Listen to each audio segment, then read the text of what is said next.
భం భం భగడభం. మేము పరమశివశంకరుని దర్శనం కోరి వచ్చాము. అడ్డులే మా మార్గానికి. ముందు నీవెవరివో చెప్పు. కైలాసంలో ఇలా దిగంబరంగా తిరిగే వారిని మేమింతకు ముందు ఎన్నడూ చూడలేదు. మేమెవరమో నీకు తెలియదా? మేము దేవేంద్రులం. ఈయన దేవగురు బృహస్పతి. చెప్పు, శివుడు తన సమాధి స్థలంలో ఉన్నారా లేక లేరా? మేమిద్దరం ఆయన దర్శనం చేసుకుందామని వచ్చాము.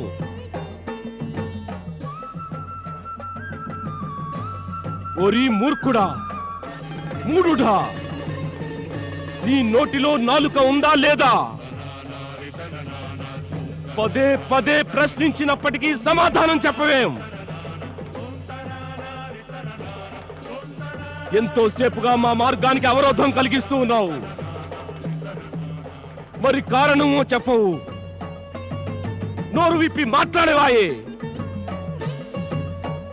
నేను నిన్ను ఈ గదతో ఇప్పుడే ఇక్కడే సంహరిస్తాను. భం!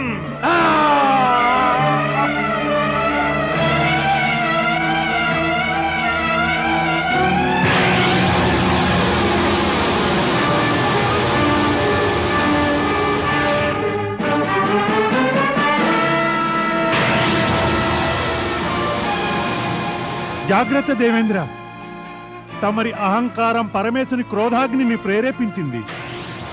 ఆయనని క్షమాపణ కోరి ఆయన్ని శాంతపరచండి. పరమేశ, నన్ను క్షమించండి పరమేశ. పరమేశ, నన్ను క్షమించండి పరమేశ. దీనరక్షక, దీనబంధు మహాదేవ, ఇంద్రుడు తమ పాదాలకు మ్రొక్కుతున్నాడు. ఇతడి అపరాధాలను క్షమించి అగ్నిని ఉపసంహరించండి. లేకుంటే తమ లలాటం నుంచి వెలువడిన అగ్ని ఇంద్రుణ్ణి కాల్చివేసి భస్మం చేయగలదు.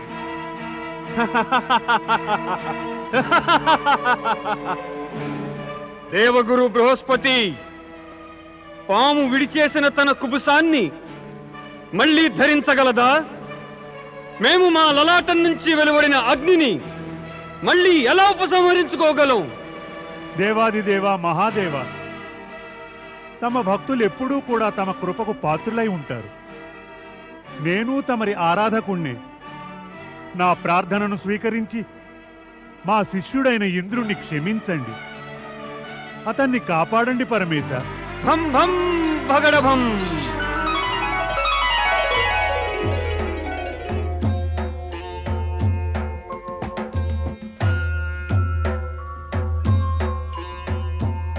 దేవగురు బృహస్పతి, నీపై ప్రసన్నలమయ్యాం.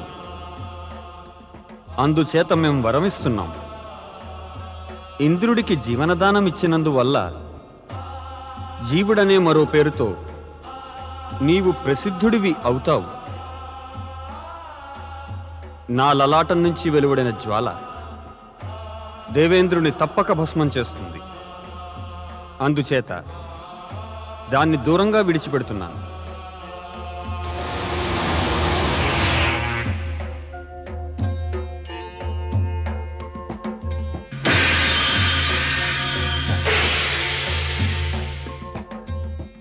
నన్ను క్షమించండి పరమేశ, నన్ను క్షమించండి.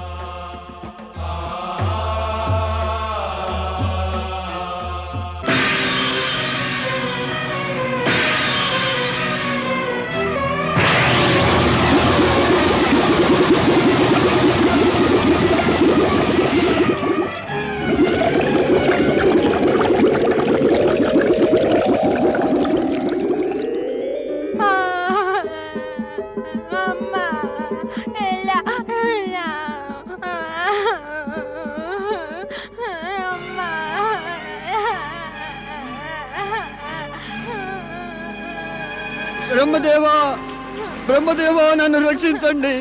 బలశాలి అయిన బాలుడి నుంచి నన్ను రక్షించండి బ్రహ్మదేవా.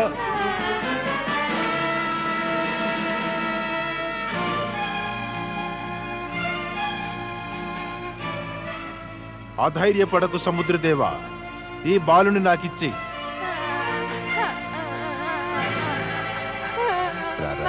బుజ్జి కన్నా ఏడవకూడదు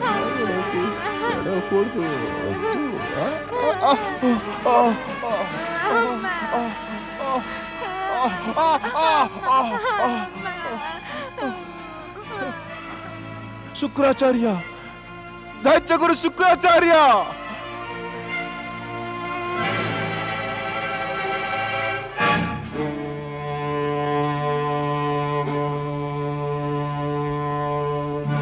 ప్రణామం బ్రహ్మదేవ. దైత్యగురు శుక్రాచార్య, దైత్య సమాన శక్తి కలిగిన ఈ బాలకుణ్ణి చేక్కునండి, లేకుంటే ఇతడు సృష్టిలో ప్రళయాన్నే కలిగించగలడు. పరమపిత బ్రహ్మదేవ, జలంలో ప్రత్యక్షమై తమరి కళ్ళల్లో జలం కురిపించినందువల్ల శక్తివంతుడైన ఈ బాలుడి పేరు దైత్యరాజు జలంధరుడు కాగలదు.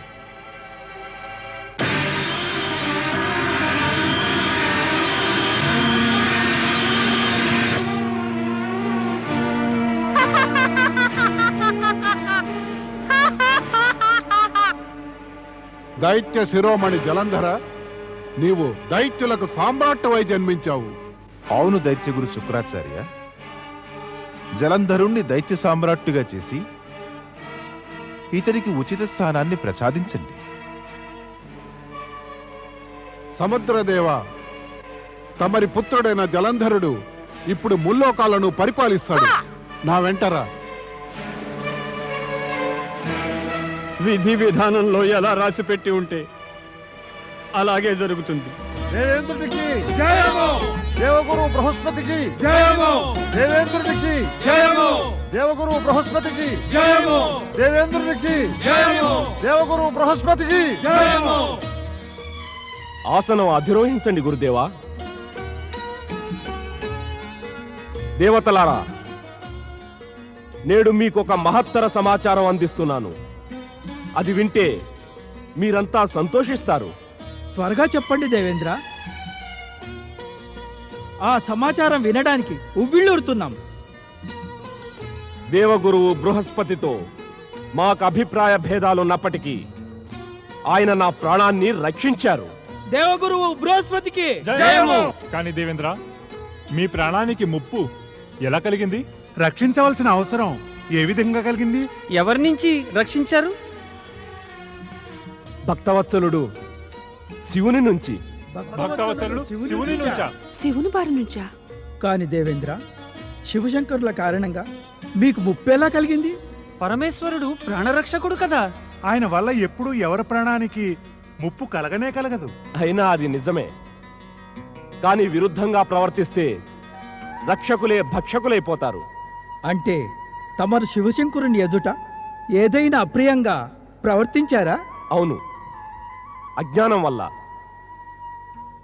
కానీ అజ్ఞానంతో కావించిన దుష్ప్రవర్తన అప్రియమైన దుష్పరిణామాలను కలిగిస్తుంది. అటువంటి పరిస్థితియే నాకు ఏర్పడింది. ఆ పరిస్థితిలో దేవగురువు బృహస్పతే నన్ను రక్షించి ఉండకపోతే ఆ శివశంకరుడు నన్ను భస్మం చేసేవారు.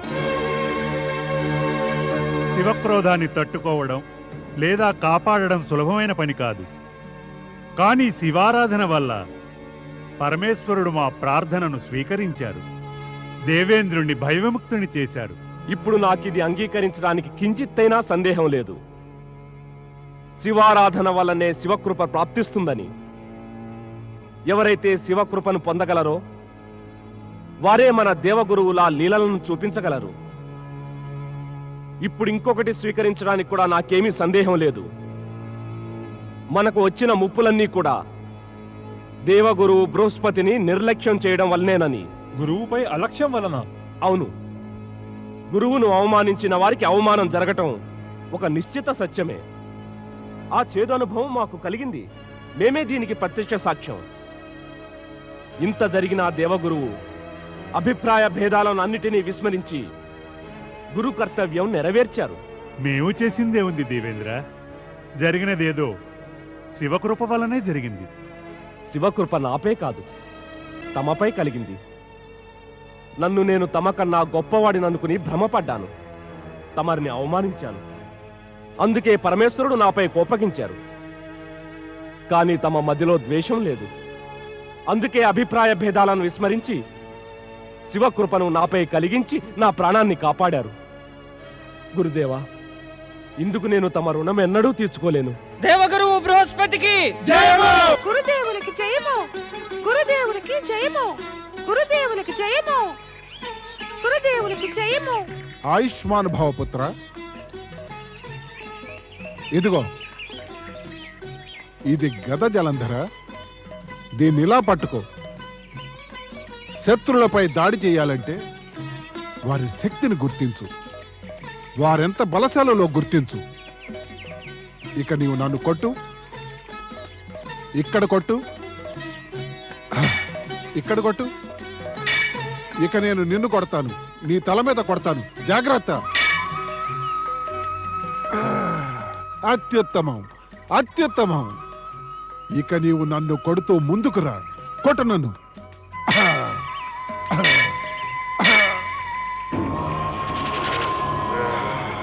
ఇక మీదే జాగ్రత్త గురుదేవా.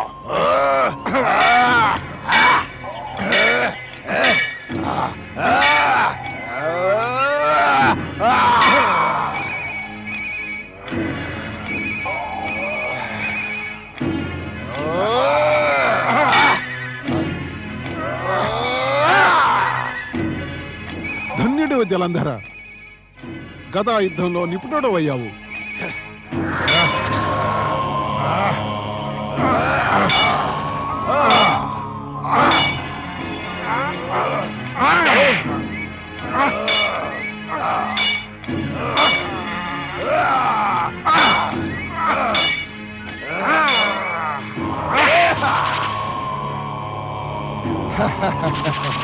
ధన్యుడు జలంధర, ధన్యుడివి.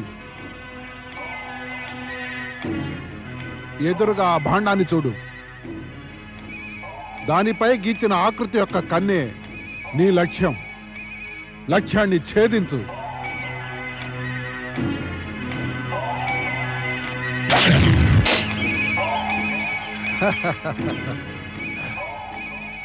జలంధర, ఇది వాయు అస్త్రం. మంత్రం పఠించి సిద్ధించుకో.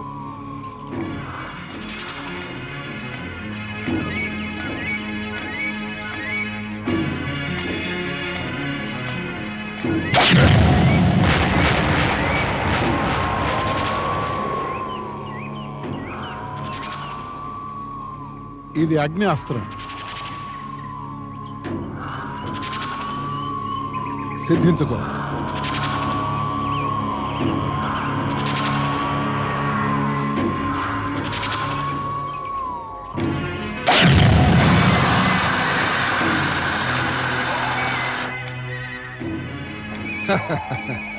ఇది మేఘాస్త్రం.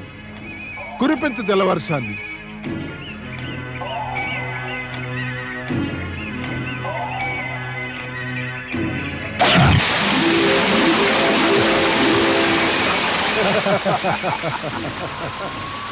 ఇక నీవు శస్త్ర విద్యలో పారంగతుడివే జలంధర. తమ వంటి గురువు వద్ద శిక్షణ పొందినాక పారంగతులు కానిదవరు. శీఘ్రమే నీ విజయయాత్ర ఆరంభమవుతుంది జలంధర. దేవర్షులకు స్వాగతం. ఇచ్చేయండి దేవర్షి. దేవర్షి రావడంతోనే వాతావరణం ఆనందమయమైంది. దేవగురు స్వర్గంలో వాతావరణం ఆనందమైపోయింది, కానీ భూలోకంలో మాత్రం ఒక కొత్త విపత్తు వచ్చింది. ఏమిటా విపత్తు దేవర్షి? దేవేంద్ర, తమరు గురువు మహిమను అర్థం చేసుకున్నారు. అది మంచిదేననుకోండి, కానీ తమ ద్వారా అవధూత పట్ల కలిగిన దుష్ప్రవర్తన వల్ల అవధూతేశ్వరుడు జలంధరుడనే భయంకర దైత్యరాజును ఉత్పన్నం చేయక తప్పలేదు. దైత్యరాజు జలంధరుడా? అవును దేవేంద్ర, దైత్య గురువు శుక్రాచార్యులు అతన్ని ముల్లోకాలకు అధిపతి అయ్యేందుకు ప్రేరేపించారు. ఇప్పుడు అతడు ఆ ప్రేరణతో త్వరలో స్వర్గంపై ఆక్రమణ చేస్తాడు. స్వర్గంపై ఆక్రమణ చేస్తాడా? ఎందుకు ఆక్రమణ చేస్తాడు? దేవేంద్ర, దేవగురువు బృహస్పతి తమని శివక్రోధం నుంచి కాపాడారు. కానీ తమ నోటి నుంచి వెలువడిన అపశబ్దాలు, దుష్ప్రవర్తనల నుంచి తమరిని ఎవరు కాపాడగలరు? కానీ దేవర్షి,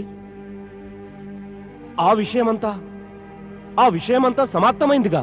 నారాయణ నారాయణ. విషయమంతా సమాప్తమని తమకు అనిపిస్తోందేమో, కానీ విధి విధానంలో అలా జరగదు దేవేంద్ర. అయితే మరి ఎలా జరుగుతుంది దేవర్షి? దేవేంద్ర, విధి విధానంలోని నియమం ప్రకారం ఎవరైనా ఉచ్చరించిన అపశబ్దాలు, జరిపిన దుష్ప్రవర్తన ప్రయాణం చేస్తాయి. ఏమిటి? అపశబ్దాలు, దుష్ప్రవర్తన ప్రయాణం చేస్తాయా? అవును దేవేంద్ర, దూర ప్రయాణం చేస్తాయి. ఇవి పుట్టిన చోటు నుంచి వీటి యాత్ర ప్రారంభమవుతుంది. ఈ సమయంలోనే ఎక్కువ శక్తివంతమై ముప్పు కలిగిస్తూ కష్టాలతో కూడుకుని మళ్ళీ పుట్టిన చోటుకే వచ్చి చేరుకుంటాయి. అక్కడికి చేరుకున్నాక ఆ పుట్టించిన వారి పతనానికి తప్పక దారితీస్తాయి. తమరి అపశబ్దాలు, తమరి దుష్ప్రవర్తన రెండూ జీవించే ఉన్నాయి. బ్రహ్మాండంలోని ఏ శక్తి వాటి నుంచి తమన్ని కాపాడలేదు. స్వరూపం మార్చుకుని వస్తాయి, తప్పక వస్తాయి. అందుచేత దేవేంద్ర తమను జాగ్రత్తగా ఉండాలి. నారాయణ నారాయణ. దేవగురు, అవును దేవేంద్ర, తమరు జలంధరుడి పట్ల జాగ్రత్తగా ఉండాలి.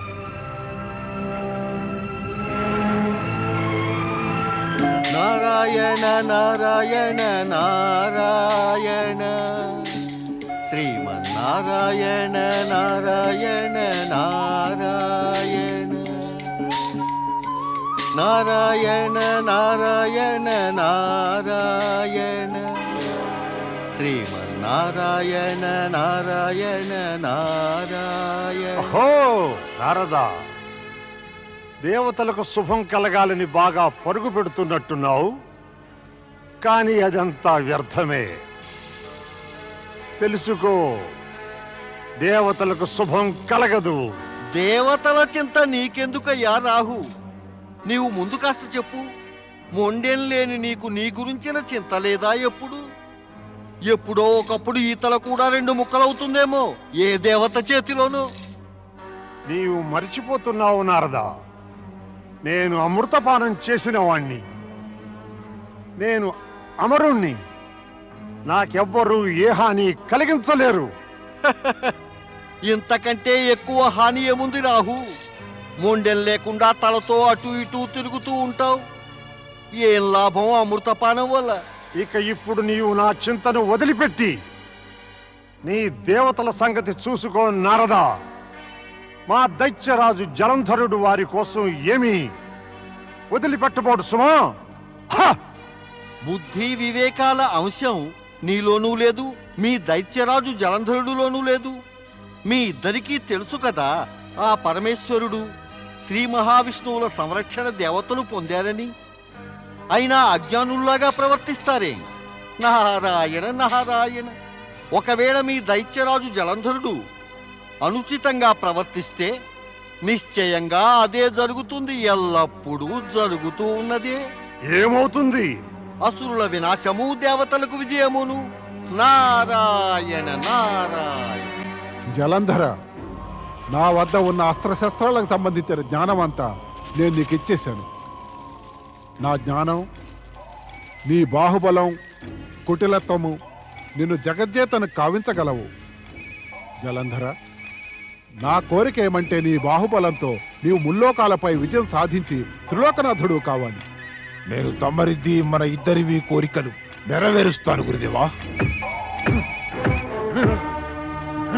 పచ్చిగా ఉందిరా, తేగట్లేదు. ఆగండి, నేను ఆగమంటున్నాను. ఏం చేస్తున్నారు మీరు? పచ్చని చెట్లను నరికేసి వన సంపదను నాశనం చేస్తున్నారు. ఓ సాములారు, నీ కళ్ళు మూసేసుకుని ఇక్కడి నుంచి వెళ్ళు. ఓ ఈ దుష్టుడా, అనుచితంగా ప్రవర్తిస్తూ మాట్లాడతావా? నీ దుష్కృత్యాలను అందరూ చూస్తే నిన్ను తప్పకుండా అడ్డగిస్తారు. వినకపోతే నీకు శిక్ష పడుతుంది. ఓ ముసలాడా, ఎందుకూరికే వాగుతావు? ఈ చెట్టు కొడితే నీకే నష్టం. దీనివల్ల నాకే కాదు, ప్రపంచమంతా సుఖ సంపదలు కోల్పోగలదు. చెట్లను నరికేస్తే వాయువు పరిశుద్ధత తగ్గి వాతావరణం కలుషితమవుతుంది. దీనివల్ల ప్రకృతి సంపద సామాగ్రి నాశనం అవుతాయి. పైగా రోగాలు ఇంకా కరువు కూడా పెరుగుతాయి. అవే మానవుడికి మృత్యువుని కలిగిస్తాయి. ఓయ్ సామె, ఆ కాలు ముచ్చు ఎందుకు కోరుకుంటావు? ఎల్లు నీ పని చూసుకో, మా పని చూసుకొని. దుష్టుడా, నీకు దీని పరిణామం తెలియదేమో. పరిణామం నేను నీకు చెప్తాను.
వీర జలంధర, ఇంత ఉత్తేజితుడు అవ్వాల్సిన అవసరం లేదేమో.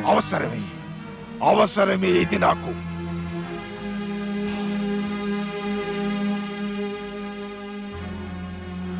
అవును గురుదేవా, ఇది అవసరమే. నాకు నవజీవన దానమిచ్చినట్టు వారి జీవితానికి ముప్పు కలిగితే నన్ను చూస్తూ నిలబడమంటారా? లేదు, ఎన్నటికీ కాదు గురుదేవా. నా గురుదేవుణ్ణి ఎవరైనా అవమానిస్తే నేను వాడి జీవితాన్ని నాశనం చేస్తాను. అవును గురుదేవా, నేను వాడి జీవితాన్ని నాశనం చేస్తాను. ఓం నమః శివాయ. పతి పరమేశ్వరాయ నమో నమః. స్వామి, ఓ అంతర్యామి, తమ నేత్రాలను తెరవండి. ఓ పరమేశ, ఓ జగత్పతి, దయచేసి తమ నేత్రాలు తెరవండి. ఓ మహాదేవ, ఓ శివశంకర, దయచేసి మా పిలుపు వినండి. ఓ పరమేశ మేల్కోండి. ఓ సర్వేశ్వర మేల్కోండి. ఓ మహేశ్వర మేల్కోండి. ఓ పరమేశ మేల్కోండి. ఓ శివశంకర మేల్కోండి. తమరి లీలలన్నీ ఎటువంటి లీలలు ప్రభు? చెప్పు దేవి, ఎలా ఉన్నాయి మా లీలలు? అపారమైనవి, వాటికి అంతమే ఉండదు.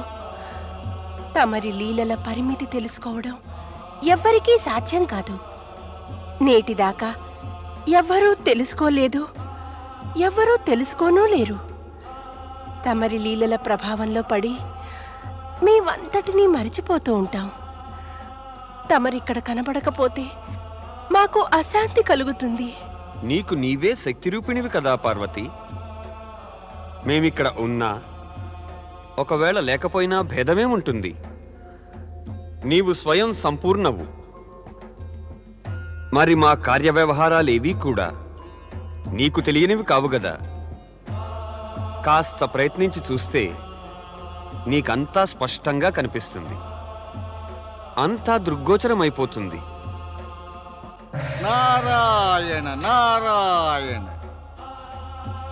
రా నారదా, చెప్పు, ఏం సమాచారం తెచ్చావు? పరమేశ, సమాచారం కాదు, ప్రశ్న అడగాలి. ప్రశ్న. ప్రశ్న? అవును మాత. పరమేశ, తమరేమో అవధూతేశ్వరులై దేవేంద్రుని యొక్క బుద్ధిని యథోచిత స్థానంపై నిలిపివేశారు కదా. కానీ తమ క్రోధాగ్ని నుండి జలంధరుణ్ణి జనింపచేసి ఇంద్రుని తల మీద సంకట భారాన్నైతే మోపారు. మరి దాని మాటేమిటి? అంతా విధిలిఖితంగానే జరుగుతుంది. పరమేశ, జలంధరుడు ముల్లోకాలు జయిస్తానంటున్నాడు. అతడు ఈ లక్ష్యాన్ని సాధించగలడా? అతడు సఫలుడు కాకపోవడానికి కారణం నీకేమైనా తెలుసునా నారదా? లేదు పరమేశ, లేదు. నాకే గనక తెలుసుంటే ఈ ప్రశ్న అడగటానికి ఇక్కడికెందుకు వస్తాను? నారాయణ నారాయణ. ఇది మాత్రం నాకు తెలుసు. జలంధరుడు అవధూత క్రోధజ్వాలల నుండి ఉత్పన్నమైనవాడు. అంటే అవధూత పుత్రుడే. అంటే అతడు అత్యధిక శక్తిశాలియే. అతడి శరీరంలో అపూర్వ బలముంది. అందుచేత అతడు సఫలుడయ్యే అవకాశం మాత్రం ఎక్కువే. నారదా, ప్రపంచంలోని సాధారణ వ్యక్తులలాగే నీవు భ్రమపడుతున్నావు. శరీర బలం ఉన్నంత మాత్రాన సఫలుడవడం అన్నది సంభవం కాదు. శారీరక బలంతో ఎవరైనా సఫలత లేక విజయము పొందగలిగినా కూడా అది తాత్కాలికము, క్షణికమే అవుతుంది. శాశ్వత సఫలత, విజయము ఆత్మబలంతో తప్పక పొందవచ్చు. దైత్యరాజు జలంధరునికి జయము! మహాబలి జలంధరునికి జయము! మహాబలి జలంధరునికి జయము! అసురాధిపతి జలంధరునికి జయము! అసురాధిపతి జలంధరునికి జయము! అసురాధిపతి జలంధరునికి జయము! అసురాధిపతి జలంధరునికి జయము! అసురాధిపతి జలంధరునికి జయము! ప్రియమైన అసురులారా, పరమేశ్వరుని కృప వల్ల ఎన్నెన్నో యుగాల పిమ్మట మనం అసుర సామ్రాట్టు రూపంలో దైత్యరాజు జలంధరుణ్ణి పొందగలిగాము. శివకృపతోనూ తమ సహకారంతోనూ తన శక్తి సామర్థ్యాలతోనూ దైత్యరాజు జలంధరుడు త్వరలోనే పృథ్వీ, స్వర్గము, ఆ పాతాళము, ఈ ముల్లోకాలపై ఆధిపత్యాన్ని పొందుతాడు. ఇతడికి సమస్త అసురజాతి సమర్థన, సహకారము అవసరం. అప్పుడే ముల్లోకాలపైన ఆధిపత్యం పొందటంలో సఫలుడు కాగలడు. గురుదేవా, దైత్యరాజుకు మా అండ ఉంటుంది. మా యొక్క సహకారం ఆయనకు ఎల్లప్పుడూ ఉంటుంది. ముల్లోకాల్లోనూ అసురరాజ్య స్థాపనకై మేము సదా తత్పరులమై ఉంటాం. మేము దైత్యరాజు జలంధరుని కోసం మా సర్వస్వాన్ని అర్పించేయగలం. అండగా ఉంటాం. మేము మా సేనలన్నిటినీ అసుర సామ్రాట్టుకు అధీనం చేసి విజయానికి తోడ్పడతాం. త్రిలోక విజయానికై మా సమర్థన, మా సహకారం ఉంటాయి. నా యవన సేన దైత్యరాజు జలంధరుని ఆంతరంగిక సేనగా ఉంటుంది. వారు యుద్ధంలో దైత్యరాజు రక్షణా బాధ్యతను స్వీకరిస్తారు. ధన్యవాదాలు, ధన్యవాదాలు కలనివి. నేను తమరికెంతో కృతజ్ఞుణ్ణి. తమరి యువన సేనను, ఈ సంపూర్ణ అసురజాతి సహకారాన్ని చూస్తే నాకెంతో సంతోషంగా ఉంది. మహాబలి జలంధరుడికి పూర్తి నమ్మకం ఉంది. తమరి అచంచల విశ్వాసము, తమ దృఢ నిశ్చయము ఈ మహాబలి జలంధరుని శక్తులను ఎంతో విస్తరింపజేస్తాయి. దాంతో ఆ సంపూర్ణ దేవతల శక్తులన్నీ వాటి సమక్షంలో నిస్తేజమైపోతాయి. నేను తమకు మాట ఇస్తున్నాను. తమ ఈ సహకారంతో ఈ మహాబలి జలంధరుడు మీకు ముల్లోకాల రాజ్య భోగాలనిస్తాడు. శివతేజం నుండి ఉత్పన్నుడైన అహంకారి జలంధరుడు ముల్లోకాలను జయించాలని కలలు కనసాగాడు. కాని బ్రహ్మాండాన్ని సృష్టించిన శివుని సృష్టిలో అహంకారి గర్వం ఎప్పుడూ మహిమాన్వితమై ఉండనే ఉండదు. ఆయన దయను పొందేవారెప్పుడూ వినమ్రతతో, భక్తితో లోకహితాన్ని కోరిన వారై ఉంటారు. అటువంటిదే ఒక నారీమణి ఆయన భక్తిలో మునిగి తేలుతూ సమస్త వాతావరణంలోనూ పంచాక్షరీ మంత్రాన్ని మారుమ్రోగింపజేస్తోంది. ఓం నమః శివాయ, ఓం నమః శివాయ, ఓం నమః స్వామి, శివాయ, స్వామి, ఓం నమః స్వామి, శివాయ, ఇదెవరి పిలుపు స్వామి? నమః ఇదేదో కైలాసం అంతటా మారుమ్రోగుతున్నట్టుంది. స్త్రీ కంఠం నుంచి వెలువడిన ఈ పంచాక్షరి మంత్రపు దివ్యధ్వని ఎడతెగక వినిపిస్తూనే ఉంది స్వామి. దేవి పార్వతి, నువ్వు ఒకేసారి ఎన్నో ప్రశ్నలు అడిగావు. నీవే వాటికి సమాధానాలు చెప్పేశావు. పిలుపు ఎవరిదో అది కూడా నీకు తెలిసిపోయింది. స్త్రీ కంఠం నుంచి వెలువడిన ధ్వని స్త్రీదే అయి ఉండాలి కదా. పంచాక్షరి మంత్రం ద్వారా పిలిచిన పిలుపు వల్ల స్పష్టమైంది కదా ఆమెవరో ఒక శివభక్తురాలని. కానీ ప్రభు, శివారాధన కావిస్తున్న ఆ స్త్రీ ఎవరు? ఆమె భక్తి భావాల తరంగాలు కైలాసపు వాతావరణంలో అలజడి లేపాయే. ఆమె రాక్షస జాతికి చెందిన కన్య, అసురరాజు పుత్రిక. రాక్షస జాతి కన్య? ఆమె శివభక్తురాలా? అవును, ఆమె పుట్టడం మాత్రం రాక్షస కులంలో పుట్టింది. కానీ ఆమె ఆత్మ జన్మ జన్మలుగా శివభక్తిలో మునిగి తేలుతూ శివమయం అయిపోయింది. ఇంత శ్రద్ధగల భక్తురాలి భక్తిమయ కంఠం కైలాసాన్నే కాదు, సంపూర్ణ సృష్టిలో బ్రహ్మాండాల్లోనూ అలజడిని రేకెత్తించగలిగినట్టిదే దేవి. ప్రభు, తమరు ఇదంతా చెప్పారు, కానీ నా మొదటి ప్రశ్నేమో వేసినట్టే ఉండిపోయింది. ఈ అసుర కన్య పేరేమిటో?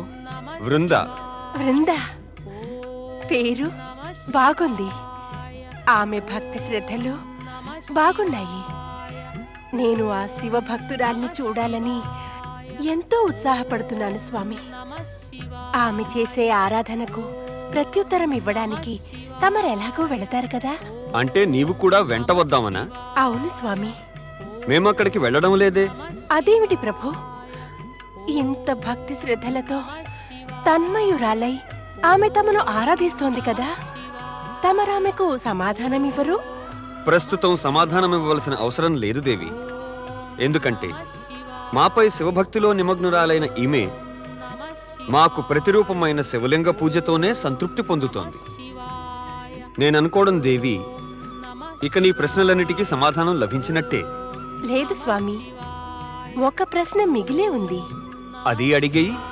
అసుర కులంలో హింస, క్రూరత్వము, అనాచారాలు, అత్యాచారాలు, ఇతరులను అపహరించడము మొదలుగాగల ప్రవృత్తియే కనిపిస్తుంది కదా.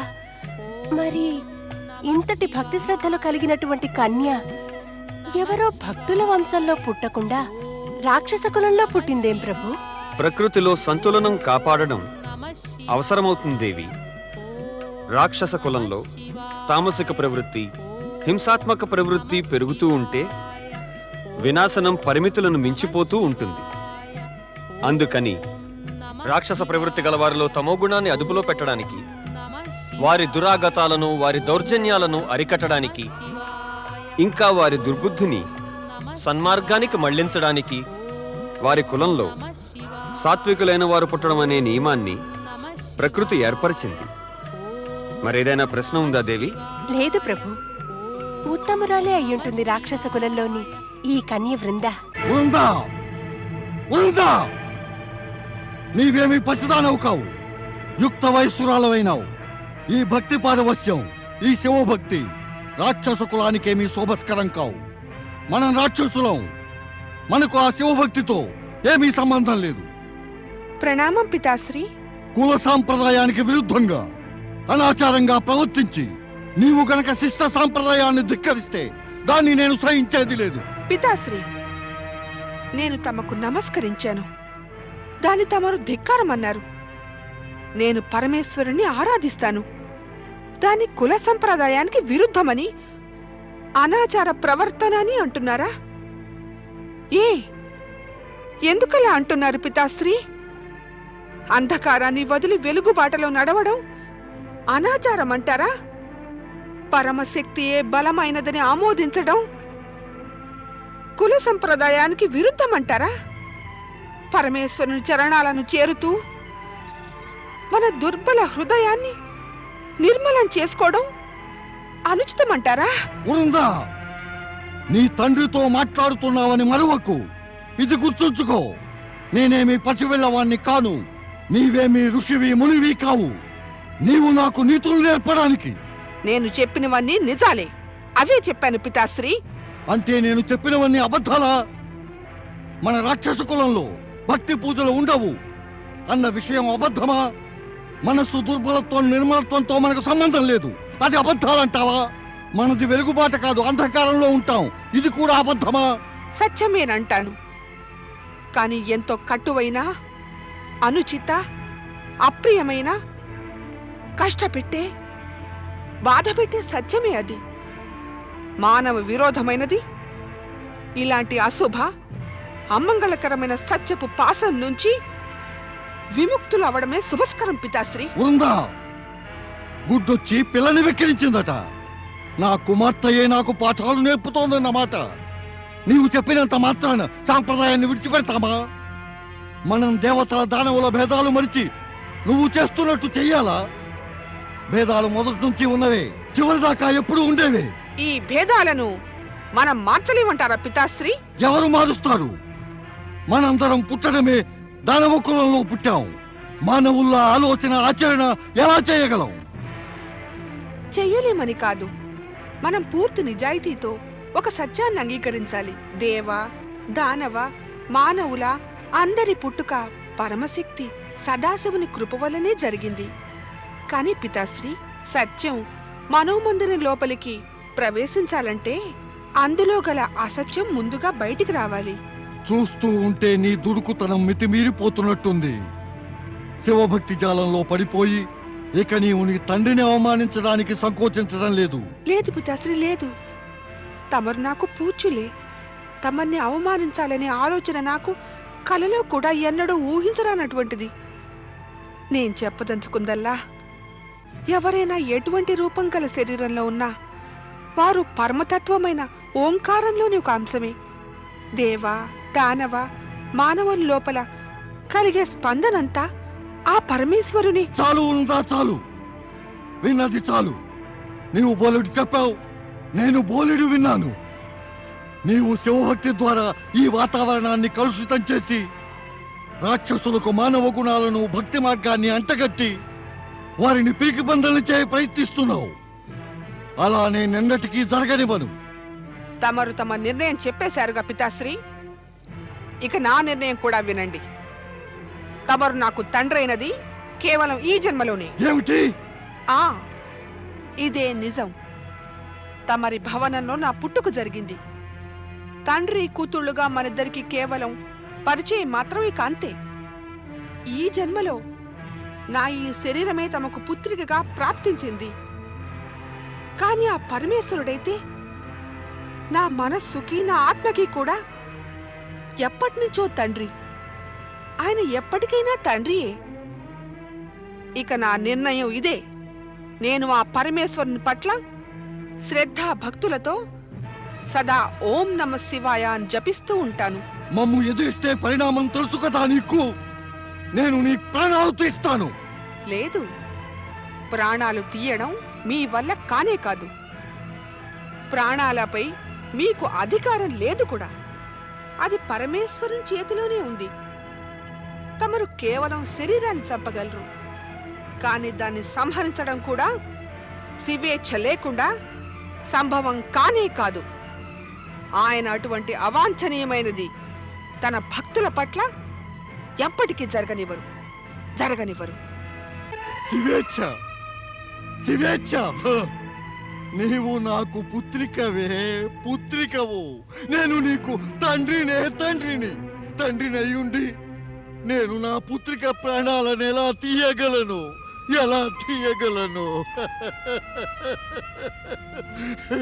ప్రాణాలు తీయలేను.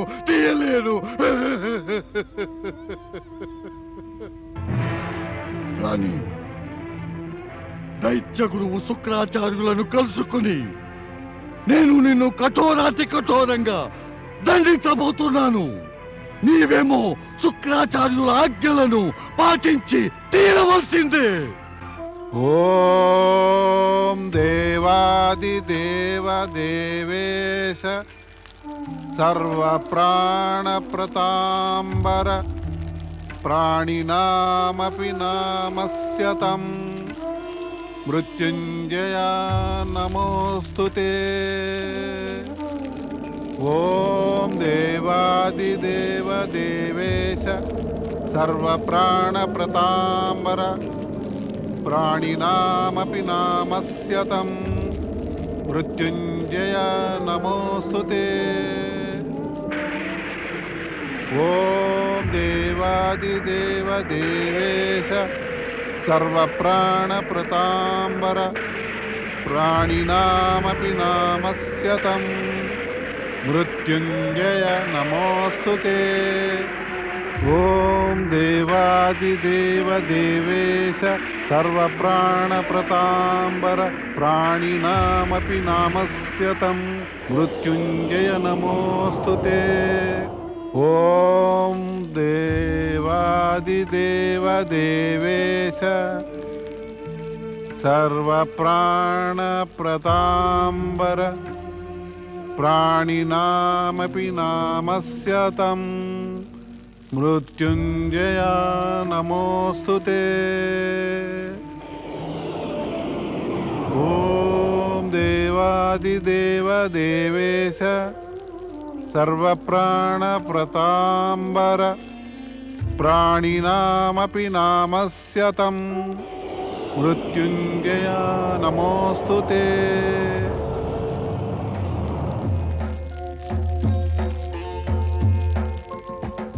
దైత్యగురు శుక్రాచార్య,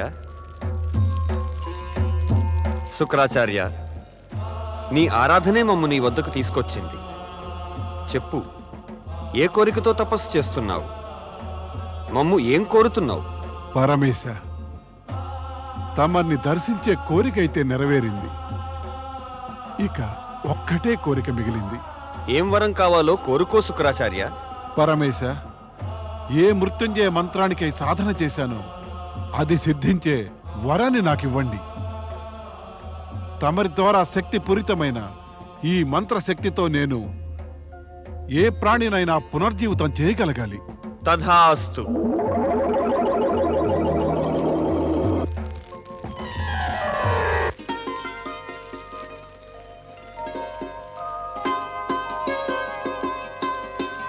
నాకు మృత్యుంజయ సిద్ధి ప్రాప్తించింది. నేను దైత్యరాజు జలంధరునికి తప్పకుండా విశ్వ విజయాన్ని సంపాదించి పెట్టగలను. ఇక బ్రహ్మాండంలోని ఏ శక్తి కూడా నన్ను ముల్లోకాల్లో అసురుల సామ్రాజ్య స్థాపన చేయనివ్వకుండా ఆపనే లేదు. దైత్య గురువు శుక్రాచార్యులకు ప్రణామం. ఈమె నా పుత్రిక వృంద. గురుర్బ్రహ్మా గురుర్విష్ణు గురుర్దేవో మహేశ్వర గురు సాక్షాత్ పరబ్రహ్మ తస్మై శ్రీ గురవే నమః. ఆయుష్మాన్ భవ. దైత్య గురు చూశారా, తమరికి ప్రణామం చేస్తున్నప్పుడు ఈమె దేవతల పేరు మరవదు. రాక్షస కన్య అయి ఉండి కూడా ఈమె రాక్షస ధర్మాన్ని ఎదిరిస్తోంది. నా ఆజ్ఞను ధిక్కరించి ఈమె శివభక్తిలో లీనమవుతూ ఉంటుంది. ఈమెకు రాక్షస ధర్మాలు నేర్పండి, ఈమెకు ఆనతివ్వండి, శివభక్తిని త్యజించమనండి. ఇంకా వినకపోతే తమరి ఈమెకు కఠోరాతి కఠోర శిక్షను తప్పక ఇవ్వండి. కాలనేమి, అనవసరమైన కోపం బుద్ధిని శూన్యం కావిస్తుంది. అది దేవతలైనా దానవులైనా మానవులైనా సరే. ఒక్క మాట గుర్తుంచుకో, ఏ సిద్ధి ప్రాప్తించాలన్నా కూడా దైవకృపయ అవసరమవుతుంది. ఆ త్రిమూర్తులు బ్రహ్మ విష్ణు మహేశ్వరులే. నీవిది మర్చిపోయావా? దైత్య గురువు అయినప్పటికీ నేను శివారాధకుణ్ణి. పరమేశ్వరుని ఆరాధించటం వల్ల ఆయన కృపను పొందటంతో నేను మృత్యుంజయ మంత్రాన్ని సిద్ధించుకున్నాను. ఆ మంత్రంతో మేము ఏ మృత జీవినైనా సరే జీవింపచేయగలము. అటువంటి గొప్ప మహాదేవుని భక్తి కలిగిన వృందను మానమని నీవు మహాపరాధం చేస్తున్నావు. మేము నీ శివద్రోహాన్ని ఎన్నడూ క్షమించలేము. అదేదో అజ్ఞానం వల్ల జరిగిపోయింది, నన్ను క్షమించండి. నేనైతే క్షమిస్తానులే కాలనేమి. నీవిక త్వరలోనే కన్యాదానం చేయాలి సుమా. ఇక ఎక్కువ కాలం మేము వృందం నీతో ఉండనివ్వబోము. మేము నిశ్చయించేశాము. ఇక శీఘ్రమే ఈమె వివాహం శివాంశగల అసురరాజు జలంధరునితో జరిపిస్తాం. దానితో నీ కటువైన మాటలను వ్యంగ్యాన్ని ఆమె ఇక భరించనక్కర్లేదు. లేదు దైత్య గురువు, లేదు. ఇక అలా ఏమీ జరగదు. తమరు నాకొక శుభ సమాచారం వినిపించారు. నా పుత్రిక కోసం యోగ్యవరుణ్ణి చూసి ఎంచి తమరు మా ఇద్దరికీ ఉపకారం చేశారు. చింతల నుండి నన్ను విముక్తుని చేశారు. ఇక మేము ఈ వివాహ ప్రస్తావనతో జలంధరుని వద్దకు వెడతాం. పితాశ్రీ చూశారు కదా, శివేచ్ఛ వల్ల శివారాధకుడు నన్ను ఎలా రక్షించారో. ఆయన కృప, ఆయన మాయ, ఆయన లీలలు అనంతమైనవి. ఓం నమః శివాయ.